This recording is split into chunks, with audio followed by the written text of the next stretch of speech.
How it works, the turbocharger. The turbocharger is an optional part that can be connected to the engine to give it more power. It is commonly used on diesel, sport car, and supercar engines, but can also be used on airplane and boat engines.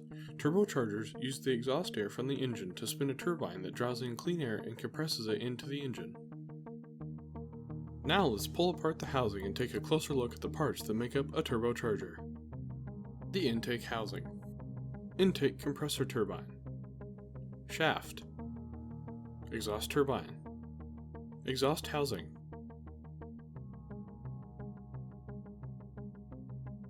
Let's take a look at the exhaust intake. Highlighted in red is the portion where the exhaust goes through the turbocharger.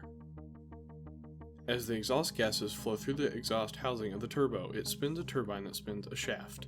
After the gases have circulated around the turbo housing, it is pushed out through the exhaust port and out of the engine's normal exhaust system. Now let's take a look at the clean air intake. The shaft that is connected to the exhaust turbine spins the turbine on the clean air side. Highlighted in blue is the portion where the clean air goes through the turbocharger and into the engine.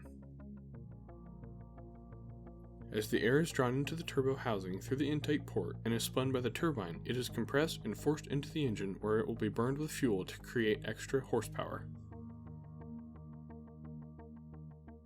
Now that you have a better understanding of what a turbocharger is and what it does, let's quickly review.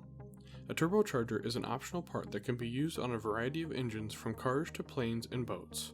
The turbo uses the kinetic energy from exhaust gases to spin a turbine that draws in and compresses clean air into the engine, thus creating more horsepower.